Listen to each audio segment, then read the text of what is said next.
जब मैं उस रात घर पहुंचा तो मेरी पत्नी मेरा इंतजार कर रही थी। उसने हम दोनों के लिए डिनर परोसा। मैंने उसका हाथ पकड़कर कहा, मुझे तुमसे कुछ कहना है। वह नीचे बैठ गई और खामोशी के साथ मेरी तरफ देखने लगी। मैंने उसकी आंखों में एक अजीब सा दर्द महसूस किया। मैं कसमे कसमे था। मुझे समझ नहीं आ रहा था कि मैं अपना मुंह कैसे खोलूं, लेकिन मुझे उसे बताना था कि मेरी जिंदगी और दिमाग में क्या चल रहा है। मुझे उसे बताना था कि मुझे तलाक चाहिए। मैंने शांति से इस बात को उसके आगे रखा। वह मेरी बातों से नाराज नहीं लग रही थी, बल्कि उसने धीरे से मुझसे पूछा, क्यों? मैंने उसके सवाल से परहेज किया। तब इससे वह नाराज हो गई। उसने अपने हाथ में पकड़ी चम्मच फेंक दी और मुझ पर चिल्लाई, तुम जानवर हो। उस रात हमने आपस में बात नहीं की। वह पूरी रात रोती रही।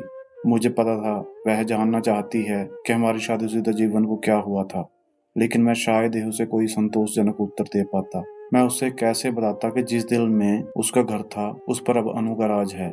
मैं अब उससे प्यार नहीं करता था, मुझे उस पर दया आती थी। अपराध बोध की गहरी भावना के साथ मैंने एक तलाक के समझौते का पेपर तैयार किया, जिसमें कहा गया था कि वह हमारा घर, हमारी कार और मेरी कंपनी की 30% हिस्सेदारी की मालकिन होगी। अब उसको मैंने वो पेपर दिए तो उसने पल भर उस पर नजर डाली और फिर उसके टुकड़े टुकड़े कर दिए। जिस स्त्री ने अपने जीवन के 10 वर्ष मेरे साथ बिताए थे, वह अब अजनबी से लगने लगी थी।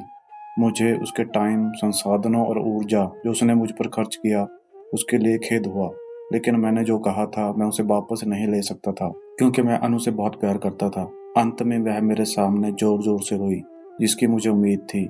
मेरे लिए उसका रोना वास्तव में एक तरह की रिहाई जैसा था। तलाक का विचार, जिसने मुझे कई हफ्तों से परेशान किया था, अब और मजबूत और स्पष्ट अपनी मंजिल को पाने को लग रहा था। अगले दिन मैं बहुत देर से घर वापस आया और देखा कि वह मेज पर कुछ लिख रही है। मैंने रात का खाना नहीं खाया और सीधे सोने चला गया, और बहुत तेजी से सो गया, क्योंकि मैं अनु के साथ एक व्यस्त दिन के बाद थक गया था। जब मैं उठा तब वह टेबल पर लिख रही थी। मुझे परवाह नहीं थी, इसलिए मैं पलट गया और फिर से सो गया। सुबह उसने अपनी तलाक की शर्त मुझे बताई। वह मुझसे कुछ नहीं चाहती थी, लेकिन तलाक से पहले उसे 1 महीने का नोटिस चाहिए था। उसने अनुरोध किया कि उस 1 महीने में हम दोनों यथासंभव सामान्य जीवन जीने के लिए संघर्ष करें। इसके लिए उसके कारण सरल थे। हमारे बेटे की 1 महीने में परीक्षा थी और वह हमारी टूटी हुई शादी से उसे मेंटली डिस्टर्ब नहीं करना चाहती थी। यह तो मुझे भी मंजूर था। बेटा तो हम दोनों का था, लेकिन उसके पास एक और शर्त थी। उसने मुझे याद करने के लिए कहा कि कैसे मैं उसे अपने शादी के दिन दुल्हन के कमरे में ले गया था। उसने रिक्वेस्ट किया कि इस 1 महीने तक मैं हर दिन उसे अपने बेडरूम से सामने के दरवाजे तक ले जाऊं। मुझे लगा वह पागल हो रही है, लेकिन हमारे साथ में बिताने वाले अंतिम दिनों को सहन किया जा सके और कोई ड्रामा क्रिएट ना हो, इसलिए मैंने उसका अजीब अनुरोध स्वीकार कर लिया। मैंने अनु को अपनी पत्नी की तलाक की शर्त के बारे में बताया। वह जोर से हंसी और उसे लगा यह सच में पागलपन है। कोई फर्क नहीं पड़ता कि वह कौन सी चालें चलती है, उसे तलाक का सामना करना ही पड़ेगा, उसने तिरस्कार पूर्वक कहा। अगले दिन से 1 महीने का नोटिस पीरियड शुरू हो गया। मेरे तलाक के इरादे को स्पष्ट रूप से व्यक्त किए जाने से पहले से ही मेरी पत्नी और मेरे बीच कोई शारीरिक संपर्क नहीं रह गया था। इसलिए जब मैंने उसे पहले दिन गोद में उठाया तो हम दोनों को अजीब लगा। हमारे बेटे ने हमारे पीछे ताली बजाई। डैडी ने मम्मी को गोद में उठा लिया। उसके शब्दों ने मुझ में एक दर्द की भावना जगाई। सोने वाले कमरे से ड्राइंग रूम तक, फिर दरवाजे तक, मैं उसे गोद में लेकर 10 मीटर से अधिक चला। उसने आंखें बंद की और धीरे से कहा, हमारे बेटे को तलाक के बारे में मत बताना। मैंने सिर हिलाया, कुछ परेशानी महसूस कर रहा था। मैंने उसे दरवाजे के बाहर नीचे उतार दिया। वह काम पर जाने के लिए बस की प्रतीक्षा करने लगी। मैं ऑफिस के लिए अकेला चला गया। दूसरे दिन हम दोनों ने काफी आसानी से एक्टिंग कर ली। वह मेरे सीने पर झुक गई। मैं उसके ब्लाउज की खुशबू सूंघ रहा था। मुझे एहसास हुआ कि मैंने इस महिला को लंबे समय से ध्यान से नहीं देखा था। मुझे एहसास हुआ अब वह जवान नहीं रही थी। उसके चेहरे पर कम सही लेकिन झुर्रियां आ गई थी।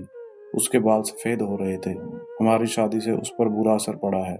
1 मिनट के लिए मैंने सोचा कि मैंने उसके साथ क्या कर दिया है।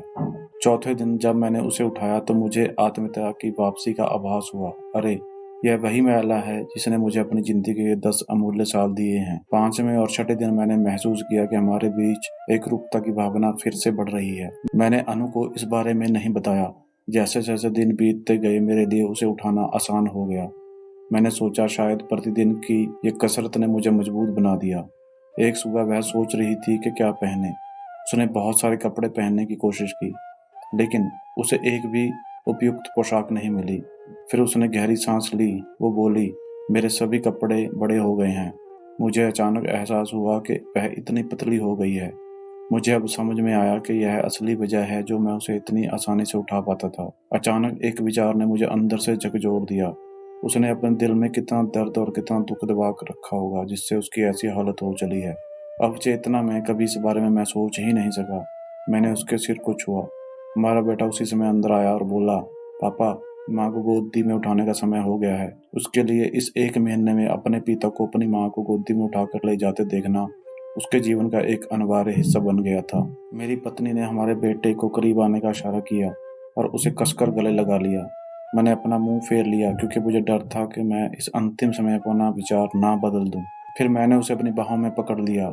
सोने वाले कमरे से चलते हुए बैठक के कमरे से होते हुए दरवाजे तक उसने सौम्यता और स्वाभाविक रूप से अपने हाथ मेरी गर्दन के चारों ओर रख दिए। मैंने उसके शरीर को कसकर पकड़ रखा था। यह हमारी शादी के दिन जैसा ही था, लेकिन उसके बहुत ही कम वजन ने मुझे उदास कर दिया। आखिरी बार जब मैंने उसे अपनी बाहों में लिया था तो मैं मुश्किल से एक कदम भी आगे नहीं बढ़ा सका था। हमारा बेटा स्कूल के लिए चला गया था। मैंने उसे कसकर पकड़ लिया और कहा, मैं यह नहीं देख पाया कि हमारे जीवन में इंटीमेसी की कमी हो रही है। मैं ऑफिस चला गया। दरवाजा बंद किए बिना तेजी से कार के अंदर बैठ गया। मुझे डर था कि थोड़ी सी देरी से भी मेरा मन बदल जाएगा। मैं वहां चला गया जहां अनु रहती थी। अनु ने दरवाजा खोला और मैंने उससे कहा, सॉरी अनु, मैं अपनी पत्नी को अब तलाक नहीं दे पाऊंगा। उसने मुझे आश्चर्य से देखा। वो अचंभे में थी और फिर मेरे माथे को छुआ। क्या तुमको बुखार है? उसने पूछा। मैंने अपने सिर से उसका हाथ हटा दिया। सॉरी अनु, मैंने कहा, मैं तलाक नहीं लूंगा। मेरा वैवाहिक जीवन शायद इसलिए उबाऊ था क्योंकि वह और मैं अपने जीवन के छोटे छोटे पलों को महत्व नहीं देते थे। इसलिए नहीं कि हम अब एक दूसरे से प्यार नहीं करते थे। अब मुझे एहसास हुआ कि जब से मैं उसे अपनी शादी के दिन अपने घर ले आया था, तब मैंने और उसने एक दूसरे से ये वादा किया था कि हम एक दूसरे का साथ तब तक नहीं छोड़ेंगे जब तक कि मौत हमें अलग ना कर दे। ऐसा लग रहा था कि अनु अचानक शौक से जाग गई। उसने मुझे एक जोरदार थप्पड़ मारा और फिर दरवाजा मेरे मुंह पर पटक दिया और फूट फूट कर रोने लगी। मैं उसके घर से बाहर आया और अपने घर की ओर चल दिया। रास्ते में फूलों की दुकान पर मैंने अपनी पत्नी के लिए फूलों का गुलदस्ता लिया। सेल्स गर्ल ने मुझसे पूछा कि कार्ड पर क्या लिखूं। मैं मुस्कुराया और लिखा, मैं तुम्हें हर सुबह उठाऊंगा जब तक मौत हमें अलग नहीं कर देती। उस शाम मैं घर पहुंचा, हाथों में फूल और चेहरे पर बड़ी सी मुस्कान लिए। मैं सीढ़ियां चढ़ा और पत्नी को बिस्तर पर मृत पाया। मेरी पत्नी महीनों से कैंसर से लड़ रही थी और मैं अनु के साथ इतना व्यस्त था कि ना मैंने ध्यान दिया और न ही महसूस किया। वह जानती थी कि वह जल्द ही मर जाएगी और वह मुझे हमारे बेटे की नकारात्मक प्रतिक्रिया से बचाना चाहती थी। अगर हम तलाक लेते तो मेरा बेटा मुझसे पक्का नफरत करता। कम से कम हमारे बेटे की नज़र में मैं एक प्यार करने वाला पति हूँ। मैंने तो नहीं, लेकिन मेरी पत्नी ने अपना वादा आखिरी दम तक साथ निभाने का पूरी तरह से निभाया। हाँ, पूरा जीवन अब मुझे पछतावे की आग में जलना था, मगर अब अपने आखिरी दम तक अपनी पत्नी से और भी ज़्यादा प्यार करता रहा, चाहे वो मेरे साथ है या नहीं। आपके जीवन के छोटे छोटे पल ही एक रिश्ते में वास्तव में मायने रखते हैं। यह हवेली, कार, ये दौलत, बैंक का पैसा नहीं। ये खुशी के लिए अनुकूल माहौल बनाते हैं, लेकिन अपने आप में खुशी नहीं दे सकते। इसलिए अपने जीवन साथी के दोस्त बनने के लिए समय निकालें और एक दूसरे के लिए वो छोटे छोटे काम करें जो नवीनता पैदा करते हैं। वास्तविक सुखी विवाहित जीवन जिएं। यदि आप इस कहानी को शेयर नहीं करते तो कोई फर्क नहीं पड़ेगा। अगर आप ऐसा करते हैं तो शायद एक शादी को टूटने से बचा सकते हैं। धन्यवाद।